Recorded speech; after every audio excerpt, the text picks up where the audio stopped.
జాతకం, జ్యోతిష్యం. ఈ జ్యోతిష్యం అనేది ప్రతి ఒక్కరికి కూడా నాకు ఈ నెల ఎలా ఉంటుంది, నాకు వ్యాపారం బాగుంటుందా, నాకు ఉద్యోగం బాగుంటుందా, నాకు వివాహం అవుతుందా, నేను రాజకీయాల్లో బాగుంటానా, నాకు సంతానం అవుతుందా, అందరికీ అన్ని రకాలైనటువంటి క్వశ్చన్స్ ఉన్నాయి కదా. వాటికి అన్నిటికీ ఈ నెల గోచార గ్రహస్థితులు ఎలా ఉందో కూడా చెప్తున్నాను. బాగా గుర్తుపెట్టుకోండి. జాతకం పడుతున్న వర్షానికి ఒక గొడుగు మాత్రమే, కానీ జాతకం జీవితం కాదు. ఈ నెల గ్రహస్థితులు: రవి జూలై 16 వరకు మిథునంలో ఉండి తర్వాత కర్కాటకంలోకి ప్రవేశిస్తున్నారు. కుజుడు జూలై 26 వరకు సింహంలో ఉండి తర్వాత కన్యా రాశిలో ప్రవేశిస్తున్నారు. బుధుడు ఈ నెలంతా కర్కాటక రాశిలో ఉంటున్నారు. గురుడు ఈ నెలంతా మిథున రాశిలో ఉంటున్నారు. శుక్రుడు జూలై 24 వరకు వృషభ రాశిలో ఉండి తర్వాత మిథున రాశిలోకి ప్రవేశిస్తారు. శని ఈ నెలంతా మీనరాశి, రాహు ఈ నెలంతా కుంభరాశిలో ఉంటారు, కేతు ఈ నెలంతా సింహరాశిలో ఉంటారు.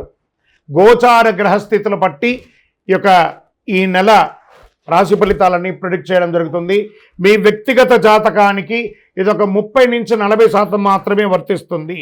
మీ వ్యక్తిగత జాతకం మీ పరిసర ప్రాంతాల్లో ఉన్నటువంటి గురువుల్ని సంప్రదించి జాతకం చెప్పించుకోండి, లేదా మా ద్వారా చెప్పించుకోవాలనుకుంటున్నారా కింద కనబడుతున్నటువంటి మా నెంబర్కి వాట్సప్ చెయ్యండి.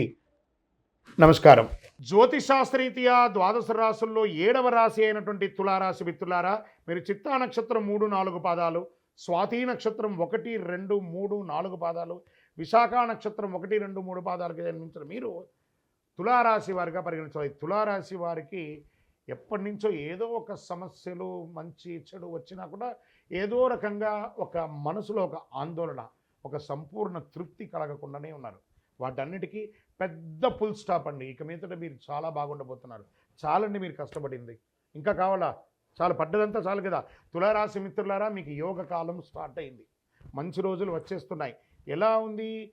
చాలా వరకు అనుకూలంగా ఉంటుంది. ఇలా కొన్ని ముఖ్య ప్రయత్నాలు అనుకూలిస్తుంది. ఆర్థిక వ్యవహారాల్లో సంతృప్తికరంగా సాగుతుంది. లీగల్ ప్రాబ్లమ్స్ ఏమైనా ఉంటే కూడా క్లియర్ అవుతుంది. అనేక మార్గాల్లో ఆదాయం పెరుగుతుంది. వ్యాపారాల్లో ఆశించిన స్థాయిలో లాభాలు పెరుగుతాయి. కొత్త వ్యాపారం ప్రారంభించడానికి కూడా ఇది మంచి సమయం. విదేశాలకు సంబంధించిన వనరులు, సుదూర ప్రయత్నంలో వ్యాపారం చేసే వాళ్ళకి ఇది యోగం. ఉద్యోగరీతిగా విదేశాల్లో ఉన్న వారికి ఇది యోగ కాలం అని కూడా చెప్పచ్చు. ఇంట్లో శుభ కార్యక్రమాలు జరిగే అవకాశం ఉంది. కుటుంబంలో సుఖ సంతోషాలు వెల్లివిరుస్తాయి. విడిపోయిన దంపతులు కలిసే అవకాశాలు ఉన్నాయి. ప్రేమ వ్యవహారాలు సంతృప్తికరంగా ఉంటుంది, సానుకూలంగా సాగుతాయి. ఉద్యోగ వాహన ప్రయత్నాలు తప్పకుండా మీకు గృహం, వాహనం, ఉద్యోగం ఇవన్నీ కూడా ఈ నెల రాబోతుంది. పరిస్థితులు వేగంగా అభివృద్ధి చెందుతాయి. వేరే నగరం లేదా వేరే దేశంలో వెళ్ళి, వేరే రాష్ట్రంలో వెళ్ళి ఉద్యోగం, వ్యాపారం చేసే అవకాశాలు ఉన్నాయి. ఉద్యోగంలో అధికార యోగం, డాక్టర్స్, లాయర్స్, తదితర సర్వీస్ సెక్టార్లో ఉన్న వాళ్ళకి ఇది ఒక యోగ కాలం అని కూడా చెప్పచ్చు. 3 పువ్వులు 6 కాయలుగా ఉన్నటువంటి సమయం తులారాశి వారికి ఆసన్నమైంది. 1, 2 వ్యక్తిగత సమస్యల నుండి బయటపడతారు. ఇంకను సమయం బాగున్నప్పుడు తప్పిదాలు చేయకూడదు.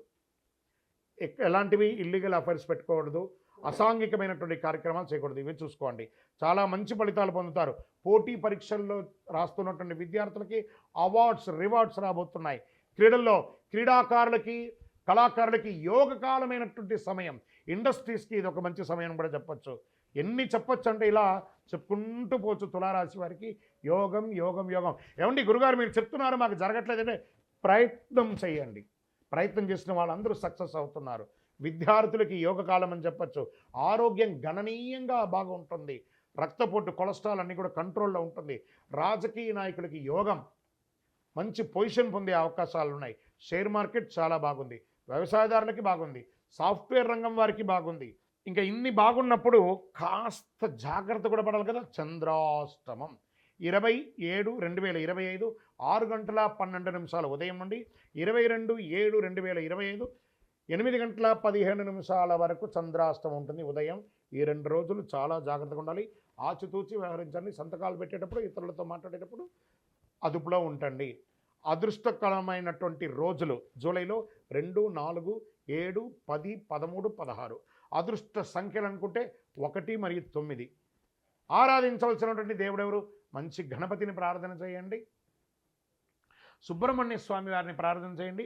వారాహి అమ్మవారిని ప్రార్థన చేయండి. మంగళవారాల్లో సుబ్రహ్మణ్య భుజంగం పట్టించండి. ఆంజనేయ స్వామి వారికి ప్రదక్షిణం చేసి 19 ప్రదక్షిణాలు చేయండి. హనుమాన్ చాలీసా పారాయణం చేయండి.